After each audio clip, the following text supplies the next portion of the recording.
Hi Hannah, this is my course reflection for Technology for Integrated Instruction. I felt like it only really made sense to do a screencast for this reflection. So with this PowerPoint and the screencast, I'm going to be talking a little bit about my own takeaways from the guided question and from each of the learning objectives from this semester.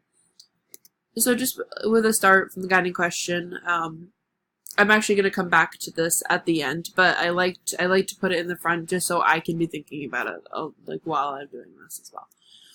The first learning objective being gaining knowledge of tools and procedures regarding how, when, and for what purposes technology can support teaching and learning.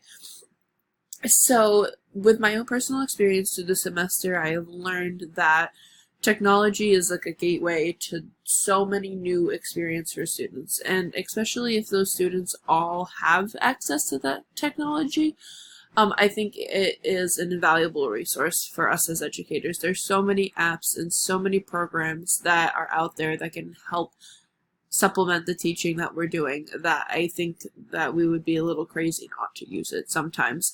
The only issue that comes with this expectation of using technology is that not all students have access to it, whether that be at school or whether that be at home.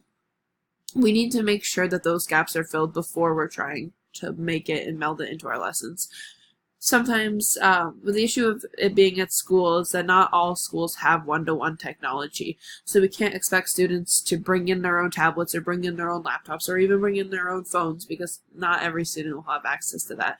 We need to be able to make sure that we can provide all students with one-to-one technology, or be able to supplement it in some way, whether that be a computer lab or shared technology with a neighboring classroom. They need to be able to have something in order to access these lessons, and we have to provide that. It's not fair to expect students to do that themselves. And then at home, the issue comes with not all children having internet. It's very widespread, especially in the United States at this point. But that doesn't mean everyone has it. I know personally I didn't have internet access until my sophomore year of high school, and that was only because I moved to a place that did have it. So being able to make sure all tech-based lessons happen in the classroom, or that they can be accessed offline with a device that we provide, is the best way to go. And then there are so many things out there that can be really scary about having our students online. So we as teachers have to take on the duty, if we're going to introduce these things, which we should, of being an online and digital citizen. The students probably are exposed to a lot of things at home surrounding technology, but that doesn't mean that their parents are teaching them formal lessons on what it means to be safe, what it means to be responsible and ethical online. So before we introduce them to the whole scope of the internet, we need to be able to teach them how to do it safely. I think the way that I talked about doing it this semester is having the students run their own blog.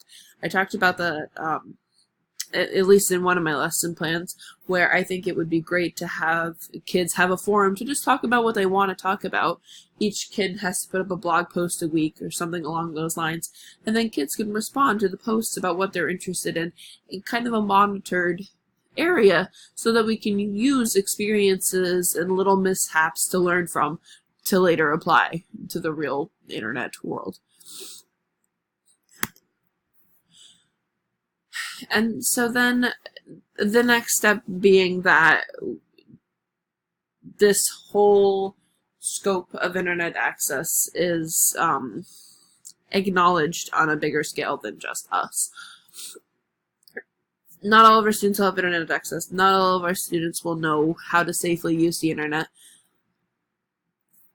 But also, how do our students take this knowledge that we do learn, do teach them, the tools that we do give them, and apply it to a much larger scale? Technology is everywhere, and that's why students need to have it now. I firmly believe that students that don't have access to these things will be far behind their peers later in life. Coding, technology literacy, internet literacy are going to be huge marketable skills when they're older. And if they are not exposed to it, like I was exposed to reading and writing at a young age, I think it puts them at a disadvantage and they'll be behind their peers, because everyone has access, mostly everyone has access to computers. And without that, with denying students that, I think it does them a super large injustice. So myself as an educator, I hope to use it as much as I possibly can and to be able to create an equitable classroom that centers around that maybe not even centers around technology, but that uses technology in a responsible way. And there are so many factors that need to come into play when being an educator using technology, that it is often a hard job to tackle. But that doesn't mean it's not an important one, and that effort is really worth it in the end. Making sure that the students that are generally less able to access technology and internet, making sure that they have the tools that they need to be with their peers that are more privileged and do have easy access to those things. Making sure that the tools that I'm using are worthwhile, that they are not just rote memorization sort of things. I'm not trying to teach a whole lesson just on an app, but I want them to be able to enhance the learning that I am trying to portray. So then we come back to the guiding question for the whole semester. How can I use technology in my classroom to help students learn to be safe and responsible digital citizenships? And I think my most, the plain and simple answer is just practice. That would be the goal with the online blog that the students would run. That would be kind of the goal with them using the internet at all. How do we search things to get good results?